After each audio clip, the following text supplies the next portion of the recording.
For this edition of Beyond the Podium, we're talking with Chris Miller, who's a Republican candidate for governor in West Virginia. Many of us know you through your advertising. You're obviously a very successful businessman throughout the region. This is an entirely different kettle of fish. You're running for governor. First off, why?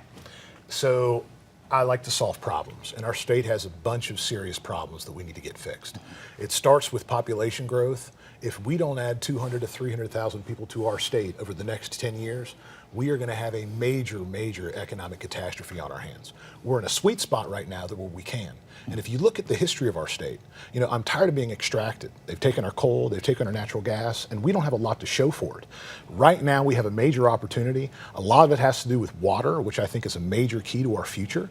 And if we do the right thing right now, create the right incentives, create the right growth, create the right pro-tax stuff, and literally dial in what our government does, we can set this sucker on fire and literally explode economically. We have huge opportunities. Let's focus in on water. How does that play a part, and what do you use it for? You know, if you look at our state on a map, because of the continental divide and the aquifer system, more water passes through the state of West Virginia than any other state in the union. We also own the Ohio River to the border of Ohio. Out west, they're drying up. The Arizona reservoir is shrinking down. The Colorado River's drying up. California's in a virtual drought, and we are sitting on the birthplace of water for the East Coast. And you think about it, it's economic might, and it's also perpetual power passing through our state that we aren't harnessing. We need to mine coal. We need to produce natural gas. We also need to look into nuclear, and then we also need to make sure and leverage this water for the right stuff. So you would move into hydropower much more urgently in West Virginia than we are currently, and I'd use that to drive down the cost of power for our people. I want to do something that no one else has done there before, which is I want to make power affordable for our people, and we can do that by driving down the cost of power by leveraging our water. We're in the middle of a legislative session right now. Your take on what you've seen as an observer looking in? I think it's a step in the right direction. And what I don't want to do is be critical. We're doing a lot of things. We're accomplishing a lot of good things that are pro-conservative, pro-growth, but there's a lot more we need to be doing. We need to be thinking very differently because we're not focused on the problem. 4-year election cycles aren't really suited to solve long-term problems. They aren't suited to solve 10-year problems. They aren't suited to solve 20-year problems. And so we need to be thinking right now about the problems that are coming and putting the solutions together to fix them. And that's where leadership comes into play. We need to shift the paradigm a little bit and change how we're approaching this. What do you think is the biggest direction you would take the state, which is the most different, which differentiates you from the rest of the field in this thing, an idea that we haven't thought of, we haven't tried, that we've never really taken out for a test run? I think it's pretty simple. The first thing is we need to cut certain taxes. We need to get rid of the state income tax. We need to get rid of it completely.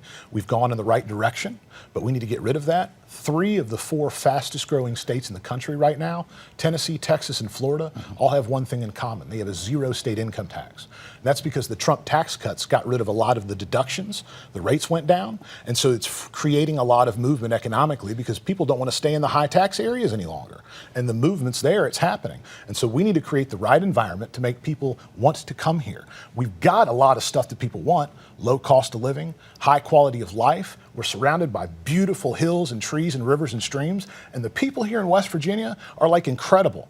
Like, we don't even realize how great we really are. Like, our people mine the coal that built the steel that led to a victory in World War I. We mine the coal that built the steel that led to a victory in World War II. We mine the coal that that led to the cheap energy and the greatest capitalistic expansion in human history. And we got nothing to show for it. Like, the federal government's let us down. And so it's time for us to work together and do something great for ourselves because we can do it. Going to the tax cut that you want to do, get rid of the personal income tax, how do you backfill that hole that leaves in the budget? What replaces that revenue, or how do you grow other areas of revenue? So it's a twofold approach, right? The best way to create tax base is to drive population. And you create tax base by making yourself very favorable to growth. And you do that by cutting taxes, and you offset it by the growth of population that comes in. You've talked a lot about differentiating yourself from the rest of the field. We talked a little bit earlier about everybody running as a bureaucrat. You're obviously not a bureaucrat. You're a businessman. What do you think differentiates you from the field, and how is that a strength? So we have a budget right now in our state of about $4.4 billion. I currently manage a budget of about $750 million. I have 26 different enterprises and employ almost 600 people. No one else in the field can claim that. I know what it takes. Just like similar to our past president, I understood what it takes to create jobs, what it takes to create proper markets. I know what it takes to literally find jobs for people. That's what we have to do. We got to provide them jobs. We got to employ them.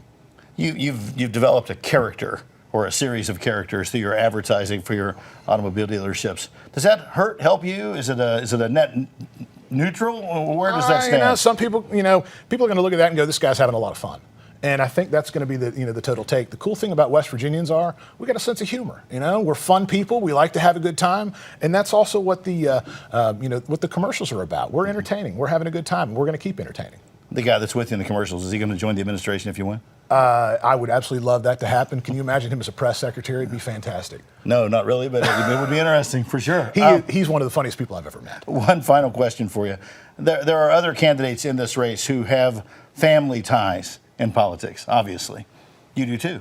From your mother who's serving in Congress, advice, direction, heart-to-heart talks, what have you gained from her do you think might help you as you vie for the governorship? I've been having family conversations at the dinner table from the time I was a kid about certain stuff. So it teaches you how the world works. It teaches you how businesses work. It teaches you how politics works.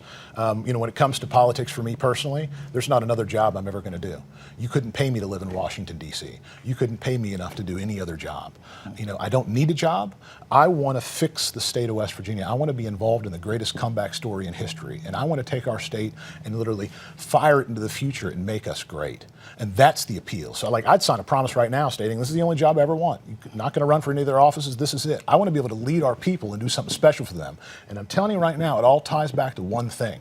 It all ties back to the cost of power. And I really do believe that we can drive down the cost of power for our people and use that as the economic driver. Because think about Ma and Paul Kettle and their white picket fence. Both of them are on Social Security.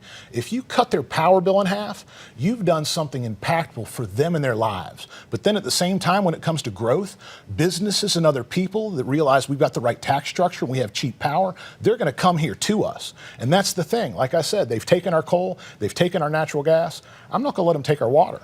And then guess what else we're going to do? We're going to use that to drive down the cost of power for our people.